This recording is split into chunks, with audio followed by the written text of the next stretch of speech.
우리 앞뒤 자분들과 인사합니다. 반갑습니다. 보고 싶었습니다. 오늘 우리 찬양에 수고하신 우리 은혜 집사님 감사합니다. 박수 한 번 더 해주시기 바랍니다. 감사합니다. 오늘은 창세기 23장 1절에서 13절의 말씀을 통해서 세상 속에서 살아가기라고 하는 제목으로 함께 은혜를 나누고자 합니다. 사라가 90세에 이삭을 낳고 37년을 살다가 드디어 127세가 되어 이제 세상을 떠나게 되었습니다. 타향에 살다가 보면 가장 어려운 일이 이 대소사를 치르는 문제입니다. 특별히 가족 중에 장례를 치르게 될 때에 타향살이가 얼마나 힘들고 또 어려운지 우리들은 잘 알게 됩니다. 지금도 그렇지만 옛날에는 훨씬 더 했을 거예요.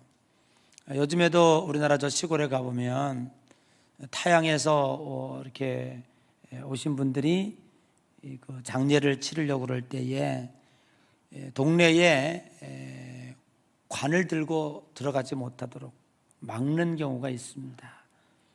그만큼 텃세가 심하고 또 상당히 미신적인 그러한 의미도 작동하게 되는 것이지요. 근데 오늘 아브라함이 해족속들이 모여 사는 전혀 관계가 없는 이방 나라 땅에서 이제 부인이 세상을 떠났는데 이거 어떻게 장사를 치르면 좋을까 고민하게 됐습니다. 그런데 이들이 이 장사 치르는 이 과정을 참 우리가 볼 때에 굉장히 좀 은혜롭다 또 귀감이 된다 하는 생각이 듭니다. 아브라함은 해족 속에게 자기 스스로를 이렇게 얘기합니다. 나는 당신들 중에 나그네요. 나는 거류자다. 그렇게 얘기합니다. 여기 나그네라고 하는 말은 게르라고 하는 말로 고향이나 고국을 떠난 자 이런 얘기를 해요. 그 다음에 나는 거류자다라고 말하고 있는데 이 거류자는 토샤부라고 하는 히브리 말이 있는데 낯설고 정이 들지 않은 곳에 거하는 자라고 하는 뜻을 가지고 있습니다. 이렇게 해족속이 모여 사는 곳에 나그네 또 거류자로서 이제 장례를 치러야 합니다. 그런데 이 해족속들이 놀라운 반응을 일으킵니다. 이렇게 고민하고 있는 아브라함에게 6절에 보니까 이렇게 얘기하고 있습니다. 내 주여 들으소서. 당신은 우리 가운데 있는 하나님이 세우신 지도자이시니 우리 묘실 중에서 좋은 것을 택하사 당신의 죽은 자를 장사하소서. 우리 중에 자기 묘실에 당신의 죽은 자를 장사함을 금할 자가 없나이다 라고 얘기합니다. 참 놀라운 일입니다. 장사 쓰라 그 말이에요. 그리고 당신이 원하는 묘지를 선택해서 이제 당신의 죽은 자를 거기다가 장사를 해라 그랬어요.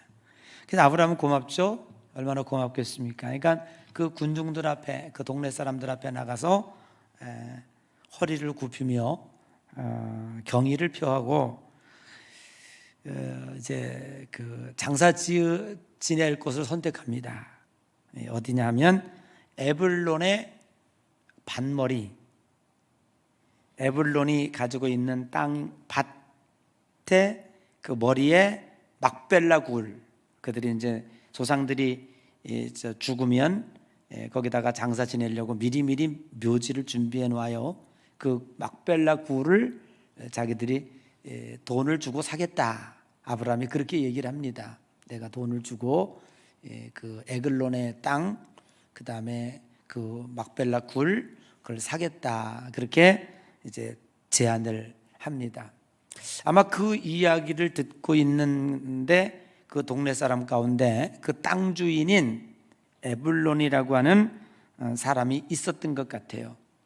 그 에블론이 그 이야기를 듣고 아브라함의 이야기를 듣고 11절에 뭐라고 얘기하냐면 내 주여 그리 마시고 내 말을 들으소서. 내가 그 밭을 당신에게 드리고 그 속에 있는 굴도 당신에게 드리되 내가 내 동족 앞에서 당신에게 드리오니 당신이 그 죽은 자를 거기다가 장사하소서 라고 말합니다. 그러니까 아브라함은 이 동네에 자기 부인을 죽은 자를 장사 지내게 허락받은 것도 고마운 일인데, 그래서 돈을 주고 내가 묘지를 사겠다는 거예요. 그러면 아무데나 선택을 해서 장사 지내시오. 동네 사람들이 허락을 해줬어요. 그랬더니 이 아브라함이 뭐 가장 좋아 보였던 것 같지요. 에블론의 땅 밭머리에 있는 그 막벨라 굴을 내가 돈을 주고 사겠다 그랬더니 그 이야기를 듣고 있던 그 땅 주인 에블론이 내 주여 그리 마소서.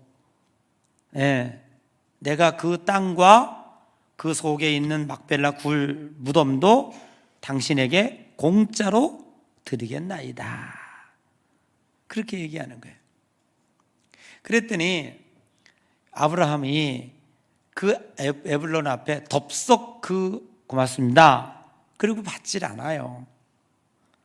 몸을 굽히며 그 에블론에게 감사 표시를 하면서 당신이 합당히 여기면 내가 그 밭값을 치러주겠다라고 얘기합니다. 그랬더니 에블론이 그렇게 하지 말라고. 그 땅은 은 400세겔이나 나가는, 아마 에블론의 입장에서는 귀한 장소였던 것 같아요. 은 400세겔이나, 400세겔은 킬로그램으로 하면 4.6kg입니다. 5, 6kg. 돈으로 말하면 1200돈에 해당하는 아주 굉장히 자기가 볼 때는 비싸게 부른 것 같아요. 비싸게 불렀다는 얘기는 값어치가 나가고 자기 입장에서 볼 때는 가문이 쓰려고 만들어 놓은 묘지인 것 같아요. 그러나 어찌 당신과 내가 돈 거래를 하겠습니까? 그냥 이 땅을 내가 드릴 테니까 쓰십시오. 어떤 동화에서 보는 것 같지 않아요? 그냥 볕단을 옮겨놓고 형님 먼저 아우 먼저 하는 것 같지 않아요? 그 텔레비전에서 형님 먼저 아우 먼저 뭐 이러면서 선전하는 한 장면 같지 않아요?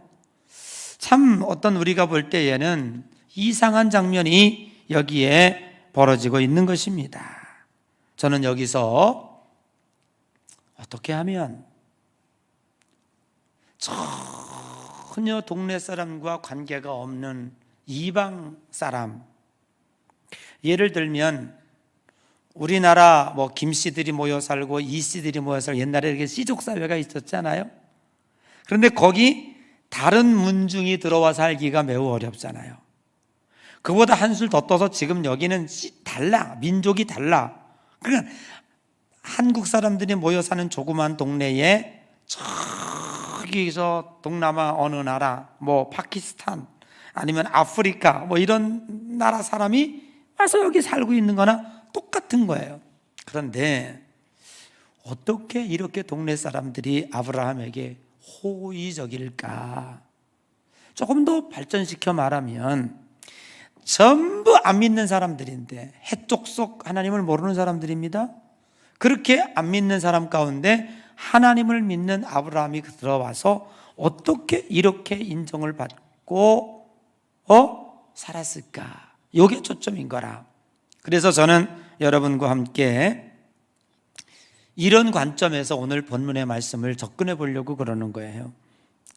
그리스도인들이 하나님 나라 가는 동안에 2바퀴의 자전거를 타고 무사히 천국까지 가야 합니다. 자전거는 한 바퀴만 펑크가 나도 달릴 수는 없습니다.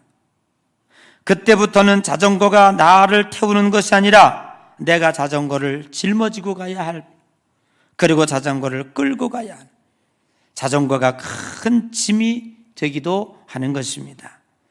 신앙생활의 두 바퀴를 정의합니다. 한쪽 바퀴는 교회 생활입니다. 지금까지 우리는 교회 생활, 즉 예배드리고 봉사하고 전도하고 기도하고 코이노니아 친교하고 이런 것들을 신앙생활이라고 여겨왔습니다. 그런데 그거는 신앙생활 중에 한쪽 바퀴에 해당하는 교회 생활입니다. 그러면 신앙생활의 또 하나의 바퀴는 뭐냐? 여러분들이 이제 예배를 끝나고 나면 가정으로 돌아갑니다. 가정에서 아버지로서 어머니로서 살아가야 합니다. 그리고 여러분들이 이제 내일 회사에 갑니다. 회사에 가면 회사원으로 혹은 대리로, 과장으로 회사에서 살아가야 됩니다. 일과가 끝나면 친구들을 만날 수 있고 어떤 사적 모임에 갈 수도 있습니다. 그것을 우리는 사회생활이라 이렇게 얘기합니다. 그런데 그 신앙생활이라고 하는 것 중에 교회생활과 사회생활 두 바퀴가 합쳐서 신앙생활이라 이렇게 생각하는 거예요. 그런데 우리는 지금까지 그렇게 여기질 않았어요. 교회에서 이루어지는 것만이 신앙생활이라고 생각했고, 가정에서 이루어지는 일, 또 회사에서 이루어지는 일, 그리고 여러분이 퇴근해서 이루어져서 사회에서 이런 그 모든 것들이 다 하나님을 향한 신앙이다라고 생각하고 살아가지는 않았다 그 말이에요. 그런데 오늘 여러분들은 분명히 정의해야 합니다. 두 가지, 이 두 바퀴가 잘 굴러가야 하나님 앞에 가서 너 잘했다 칭찬받고 훌륭하게 신앙생활했다 평가받는 거예요. 그런데 문제는 교회 생활은 아무 문제가 없습니다. 교회는 사랑이 있습니다. 희생이 있습니다. 배려가 있습니다. 섬김이 있습니다. 순결합니다. 이것이 우리들의 가치이기 때문에, 그 가치를 중심으로 모인 사람들이기 때문에 교회에서 생활하는 건 아무 문제 없습니다. 그런데 세상은 그렇지 않습니다. 세상은 기브 앤 테이크입니다. 약육강식입니다. 속임수가 난무합니다. 욕망이 지배합니다. 소유한 사람들이 큰 소리칩니다. 우리 교회에서 사는 가치와 세상에서 사는 가치는 정반대의 성격을 가지고 있습니다. 그래서 예수 그리스도를 믿는 성도들이 세상에 나가 살기가 매우 어려운 거예요. 오죽하면 예수님께서는 세상에 우리를 보내면서 양을 이리 가운데 보냄과 같도다 그렇게 말했어요. 세상 속에 살아가는 그리스도인의 몇 가지 유형을 분석해 보면 첫 번째는요, 캡슐형, 수박형. 수박 속에 무슨 색깔이 들어있는지 아무도 모르고 캡슐 속에 어떤 약이 들어있는지 아무도 모르는 것처럼 우리 예수 그리스도를 믿는 성도들이 세상에 나가서 내가 신자요 하는 것을 꽁꽁 숨기고 살아가는, 그래서 자기 정체성을 노출하지 아니하고 세상 사람과 똑같이 그냥 수박 색깔 띠면서 캡슐로 감춰가면서 그렇게 살고 있는 거예요. 그러다가 어느 날 대소사가 있든지 결혼식이 있든지 아니면 지역사회 일이 있어요. 그러면 동료도 참석하고 회사 직원도 참석하고 거기 또 목사도 참석한다. 그러면 목사님은 너무 반가우니까 아이고 아무개 집사님 반가워 하고 악수를 합니다. 그거를 지켜보고 있던 옆에 있는 친구가 이러고 째려보다가 야, 너 집사냐? 그래요.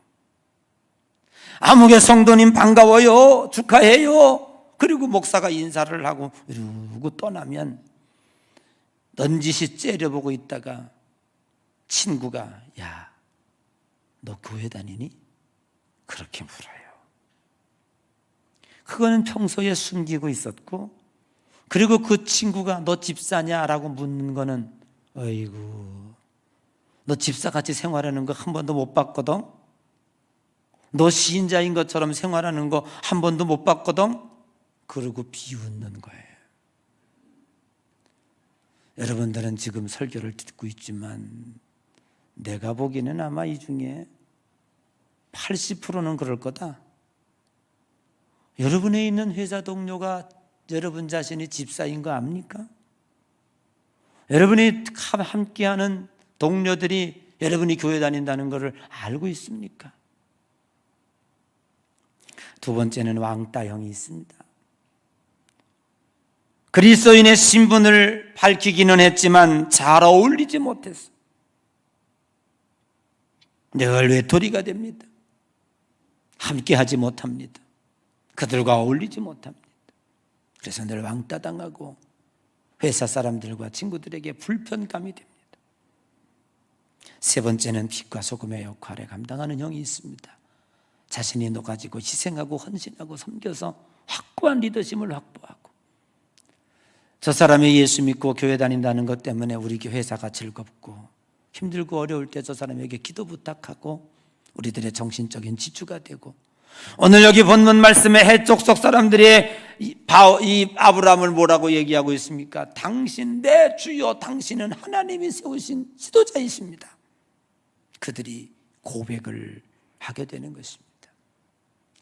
저는 오는 1년에 아브라함이 이제 부인이 죽게 되고 그 부인을 장사 지내는 1년의 과정을 통해서 우리 그리스도인이 세상에서 어떻게 살아갈까라고 하는 것에 대한 면면을 한번 살펴보고자 하는 것입니다. 그 중에 첫 번째는 6절입니다. 뭐라고 얘기하고 있습니까? 조금 전에 제가 말씀하신 대로 내 주여 들으소서. 여기 내 주여라는 말은 이들이 하나님을 알기 때문에 주여 그런 게 아니라 그냥 상대방에 대해서 높인 말이에요. 뭐 선생님, 그래서 상대방을 높이는 말이고요. 당신은 우리 가운데 하나님이 세우신 지도자이십니다 라고 고백을 합니다. 어느 날 나그네 아브라함이 불쑥 찾아와 이들과 어울려 살고 있는데, 이들은 당신은 하나님이 세운 지도자라 부를 정도로 존경하고 있다 그 말이에요. 어떻게 하나님도 모르는 사람들이 아브라함이 하나님이 세우신 사람이라고 하는 걸 알게 되었을까? 여러분, 아브라함이 믿는 하나님을 이들은 눈으로 목격할 수 있었고, 아브라함이 이 동네에서 상당한 지도력을 행사하고 있었다고 하는 사실입니다. 오늘 이들이 부른 이 내용 가운데 추론하여 보면 아브라함의 신앙 태도에 대해서 분명히 우리는 알 수가 있어요.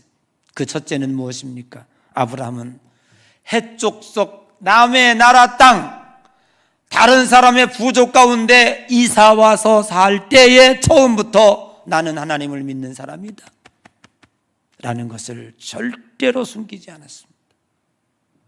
그대로 그들에게 보여주었습니다. 여러분 믿으시기 바랍니다. 성경은 이렇게 써 있습니다. 네가 이 땅에서 나를 부인하면 나도 하늘에서 너를 부인하게 될 것이고, 네가 이 땅에서 나를 시인하면 나도 하늘에서 너를 시인하게 될 것이다. 여러분이 어디에 가든지, 회사에 가든 친구 모임에 가든 개 모임에 가든 어느 환경 어디에 들어가더라도 내가 그리스도인이라는 사실을 숨기면 하나님은 어떤 일이 있어도 어떤 상황 속에서도 여러분 가운데 역사하지 않습니다. 뒷짐지고 계십니다. 그러니까 하나님의 역사가 여러분의 삶 가운데 안 나타나고, 하나님의 역사가 안 나타나니까 세상 사람들도 여러분들을 존경할 수가 없는 거예요. 그런데 내가 어디 가든지 내게 손해가 된다고 할지라도 나는 하나님 믿는 사람이다, 나 교회 다니는 사람이다 라고 저들이 알게 되면 하나님은 당신의 백성들, 당신의 자녀들이 부끄러움 당하는 걸 보지 못합니다. 그 속에 당신의 살아계심을 역사하게 되고 거기서 기적을 일으키게 되고 하나님의 능력이 우리의 삶 가운데 나타나게 되는 거예요. 그래서 세상의 사람들이 거기서 하나님이 나와 함께하는 걸 보게 된다 그 말이에요. 여러분 꼭 기억하시기 바랍니다. 이제부터라도 어디 가든지 나 그리스도인이야. 그래서 그 사람들이 볼 때 아이고 저 사람은 뭔가 달라. 저 사람이 믿는 하나님은 진짜야. 나는 신이 있다는 것을 믿지 않지만 나는 저 사람을 보면 저 사람 믿는 하나님 믿고 싶어. 저 사람 다니는 교회 한번 가고 싶어. 여러분 이런 고백들이 일어나야 할 줄로 믿습니다. 저에게도 학교 동창들이 있습니다. 거기에는 안 믿는 친구들이 80%가 있습니다. 저는 주변에 목사지만 안 믿는 사람들도 주변에 많이 있습니다. 제가 만납니다. 근데요, 놀라운 일은요, 그들이 그런 얘기합니다. 힘들고 어려울 때 절 보러 기도해달라고 그럽니다. 그리고 무슨 일이 있을 때마다 세상 사람들은 그래요. 믿음도 모르고 아무것도 모르니까 아이고 목사님 내공은 대단하십니다 그래요. 그 내공이 뭐야? 내공이 우리 내공이 아니야. 우리 믿음이지. 그리고 우리가 믿는 하나님이지. 그 하나님이 우리의 삶 가운데 역사하는 것을 나와 함께 그들이 보고 있는 거라. 아멘. 이게 저뿐만 아니라 여러분 삶 속에서도 나타나지게 되는 거예요. 여러분 어떻게 나타났습니까? 하나님의 능력이 아브라함에게 어떻게 나타났어요? 헷족속들이 모여 사는 부족 가운데 어느 날 아브라함이 뜩 나타났어요. 그런데 그때 무슨 일이 일어났습니까? 그랄 왕 아비멜렉이 와가지고 네 나라가 합세해가지고 쳐들어와가지고 그냥 롯서부터 다 뺏어갔어요. 그러니까 아브라함이 열을 받아가지고 318명을 데리고 밤중에 쳐들어갑니다. 그때 동네 사람들이 얘기합니다. 여보시오 아브라함 씨 미쳤어. 그 당신이 지금 상대하는 군대는 네 나라가 연합군대를 구성해서 수십만 명의 정예의 군사들이 있는 거요. 어떻게 318명 말도 안 되는 걸 가지고 싸우러 가. 미친 짓 하지 말고 좀 가만히 있어라. 당신 조카 롯이 붙잡혀 간 거는 참으로 마음 아픈 일이지만 이게 상대할 게 안 된다? 아니요. 아브라함은 갔어요. 어떤 일이 일어났습니까? 기적이 일어났어. 그 나라를 쳐부수고 포로를 다 붙잡아왔어. 그걸 누가 지켜봤어? 헷족속들이 그대로 지켜. 이런 기적이라. 다 늙은 파파 할머니 90세 할머니를 데리고 오더니 이게 웬일입니까? 그 아브라함의 나이는 100세요. 아내의 나이는 90세라. 어느 날 임신을 하되 그 나라 족속도 90세 할머니 어떻게 된 거 다 지들이 알고 있어. 근데 거기서 아기가 나와. 이거를 누가 지켜봤어? 그런데 무슨 25년 전에 약속한 이삭 약속의 자식이래? 그러면서 그 노부부가 자식을 낳는다? 이거를 그들이 지켜봤더라 그 말이에요. 여러분 우리는 전도는 말로 되는 게 아니야.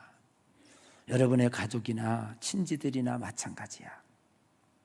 여러분을 지켜보고 있는 사람들에게 말로 되는 게 아니야. 하나님의 능력이 하나님의 역사가 내 삶 가운데 나타나면 저들은 믿게 돼 있어요. 오늘 여기 헷족속 사람들이 당신은 하나님의 세우신 지도자라는 말을 어떻게 합니까? 하나님도 모르는 사람들. 그런데 그들은 보았습니다. 그들은 느꼈습니다. 적용합니다. 여러분들이 어디 가든지 그리스도인임을 인정하면 하나님은 여러분에게 역사할 겁니다.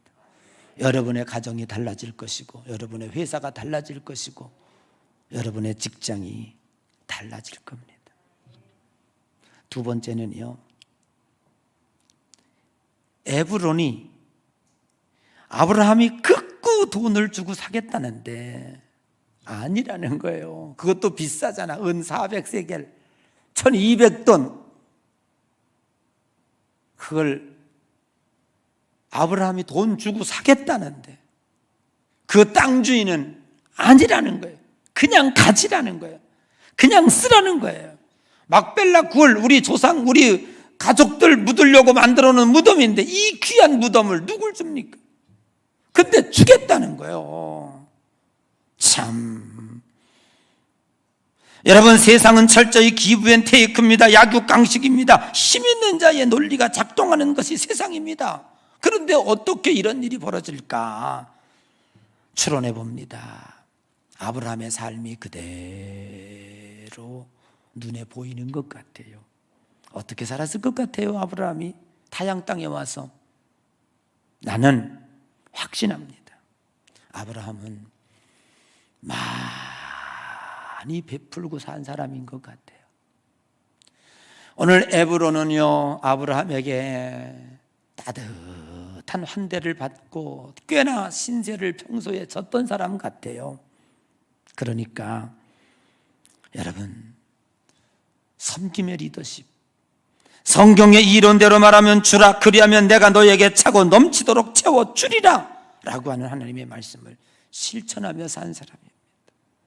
우리나라 옛날에 나왔던, 제가 그 영화 얘기를 많이 합니다만, 동막골 있잖아요. 인민군들이 쳐들어와 가지고 이제 강원도에 이제 거기서 한 동네에 이제 점령에 들어갑니다.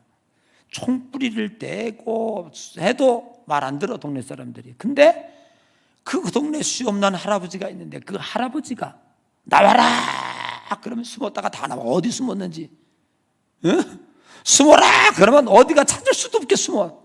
아주 그렇게 일사불란하게 동네가 움직이는 걸 보고 그 인민군이 그 할아버지한테 이렇게 물어요. 저기 나오네. 그러니까네, 할아버지한테, 뭐 여러분 심심하지, 한번 해봐. 저기 저 본토 발음으로 저기 북한 발음으로 한번 읽어봐. 다 같이 시작. 에라 집어치라요. 참 우리 이 서울 경기 말은요 딱딱해.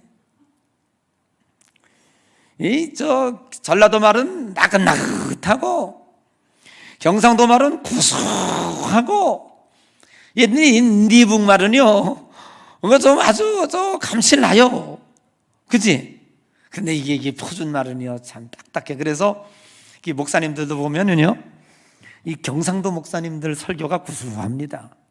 여러분들은 이 표준 말 듣느라고 참 많이 힘들 거예요.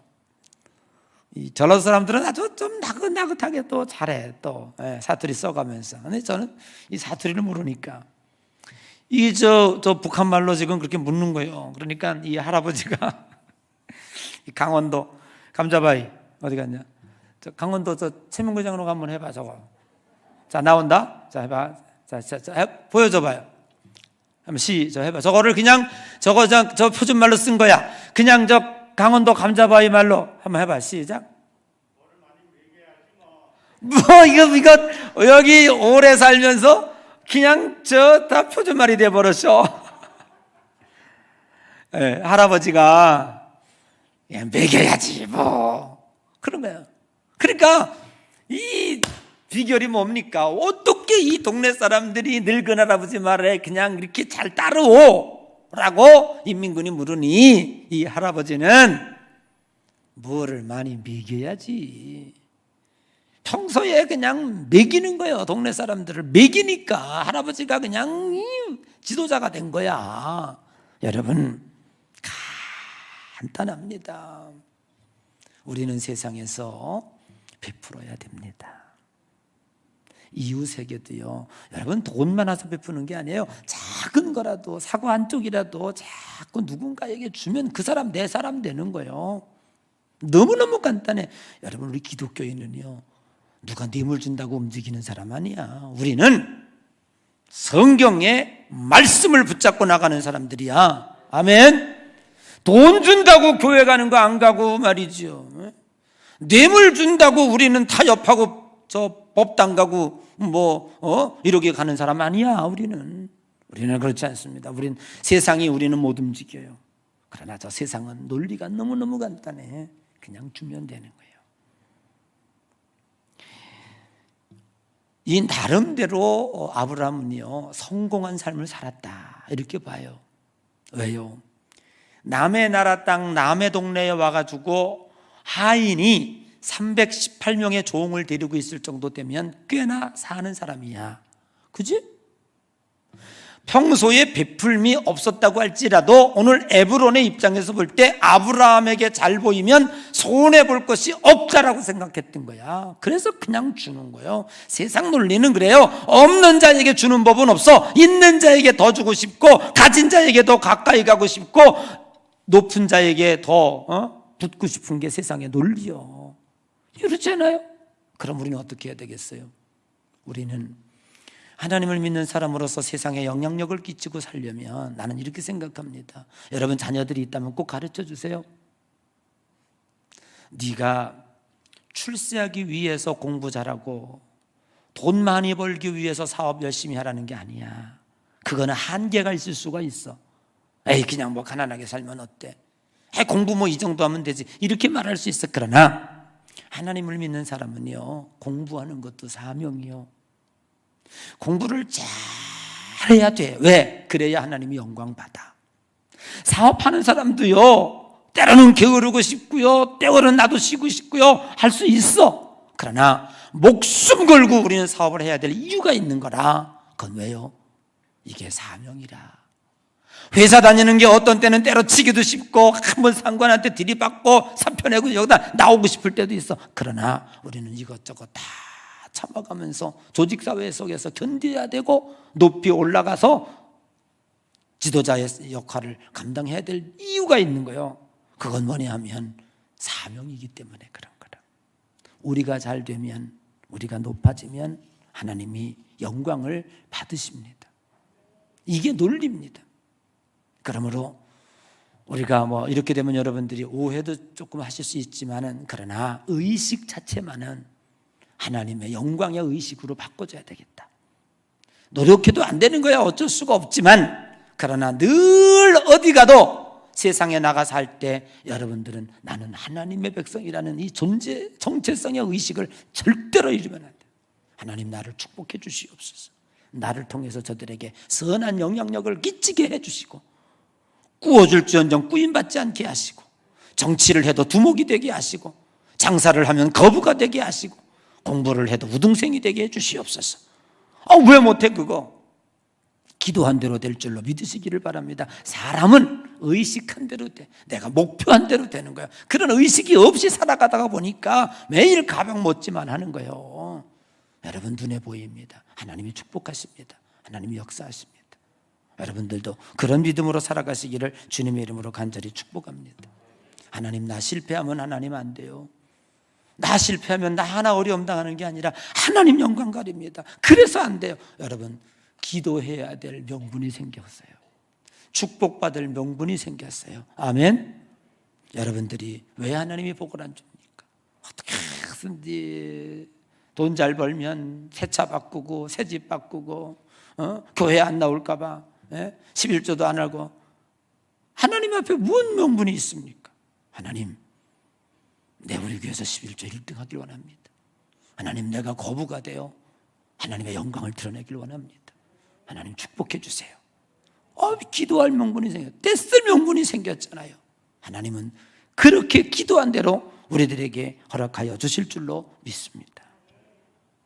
마지막 세 번째로, 그렇게 선심을 쓰고 주겠다는데, 그냥 쓰라는데 결국은 어떻게 해요? 아브라함은 동네 사람들이 보는 앞에서 200, 400세겔의 은을 달아주며 값을 치릅니다.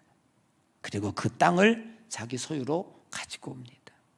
나는 여기서 뭘 깨달았냐 하면, 다 동네 사람들이 에불론과 아브라함의 대화를 지금 지켜보고 있는 거예요. 그냥 주겠다, 돈 주고 사겠다, 그냥 쓰시라, 아니야, 결국에는 돈을 주잖아. 이건 뭐예요? 사람이 모든 게 다 그렇습니다. 그 사람의 금전거래를 보면 그 사람의 인격이 보여지는 거예요. 인격이 보여졌다는 말은 그 사람을 신뢰할 수 있다는 말이에요.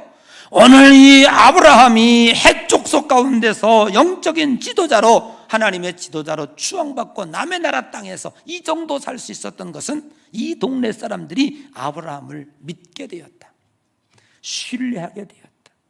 많은 이력서가 있습니다. 안 믿는 사장들이 사람을 뽑을 때 이 사람 종교가 기독교네, 우선 먼저 뽑아야지, 이렇게 돼야 되잖아요.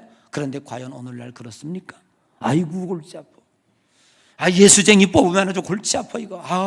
적응도 못하고 맨날 그냥 교회 나간다고 그러고 회식도 안 참석하고, 따지기나 잘하고 말은 또 일생, 돌구리처럼 얕기만 잘하고 평가가 안 좋아. 그러니까 기독교인 안 뽑는 거예요. 여러분 보세요.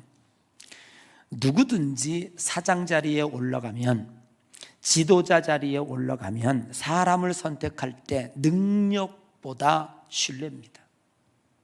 믿으시면 아멘 하시기 바랍니다. 여러분 기억하셔야 돼요. 약간 좀 능력이 떨어지는데 이 사람은 신뢰할 수가 있어. 이 사람은 능력은 출중한데 믿지를 못해. 그럼 누구 쓰는 줄 아세요? 밑에 있을 때는 몰라요. 점점 급수가 올라갈수록 신뢰 지수, 믿음 지수가 높은 사람이 쓰여지게 되는 거예요.